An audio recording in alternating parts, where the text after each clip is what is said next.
Welcome back to the Swing Clinic. Again, today we are doing golf tips during this time when you can't get out that you could do at home, whether it be in your house or in your backyard. And right now, all you need to do this one is a ball, a basketball, soccer ball, something that you can find around the house, because we're gonna work on our transition, our downswing, what we do with our lower body through impact, actually.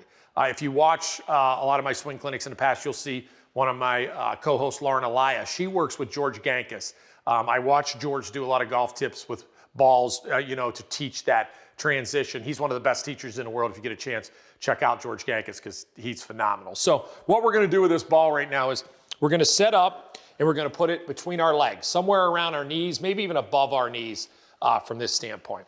Now from here, as it's set up right here, I want you to take the golf club back. As you take the golf club back and you make your turn, it should actually get tighter right here. You want to feel to get a little bit tighter. Now this is restricting you from moving too much and that knee moving too much and getting too floppy in the backswing, but it's going to get a little bit tighter as you turn into the backswing. Now here's the important part, our downswing.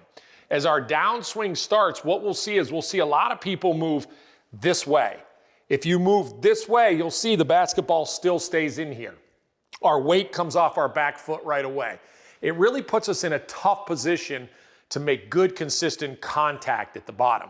What we want to see is, once we take our backswing from here, we feel get a little bit tighter, we want our first move to be where we kind of sit. If you do that properly, that basketball will fall out. As you can see, I didn't move forward here.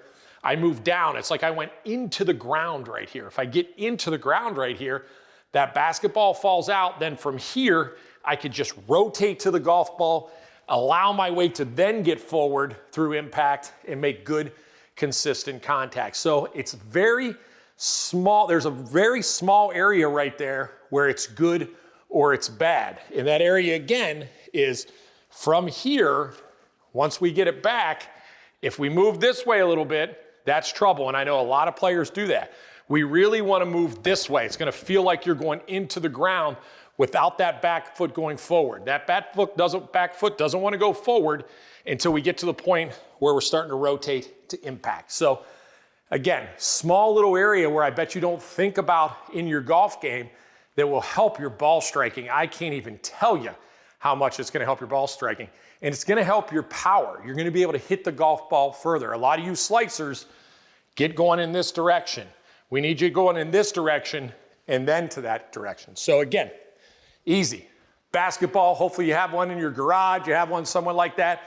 Put it between your legs, work on some golf swings. Do this 20, 30, 40 times a day. When you get back out on the golf course, it's gonna help your golf game for sure. You wanna learn how to hit the golf ball longer? Of course, club head speed is definitely important. But what's more important? Solid contact. Hitting the golf ball in the middle and creating the best speed that you can create at the exact time at the bottom, right at the golf ball. How are we gonna do that? What are you mostly doing wrong if you're struggling with distance? You're not swinging from the right part of your body. We have to swing from the ground up, and we have to prepare our body to swing from the ground up. So what I want you to focus on and do is I want you to take the golf club to the top. From here, what I see many people do is they either fall back this way or they try to push off and they get this way. What I want you to do is I want you to sit. I want you to take the golf club to the top, and your first move as that comes down is sit. You're gonna get down into the ground. We wanna create that power into the ground. So if you watch my back foot right here, it's not pushing off yet, it's not falling back here yet, it's simply sitting down right here.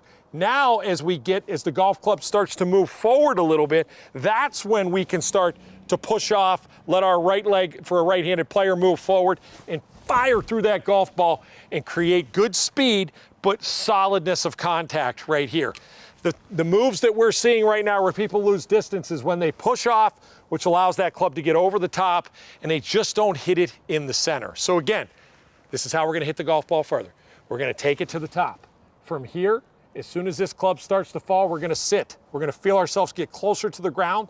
Then when we get to the position where the ball is gonna get it near impact, we're gonna explode out and be able to create more distance and club head speed. Again, sitting, that's the key to distance and be able to hit the golf ball more solid.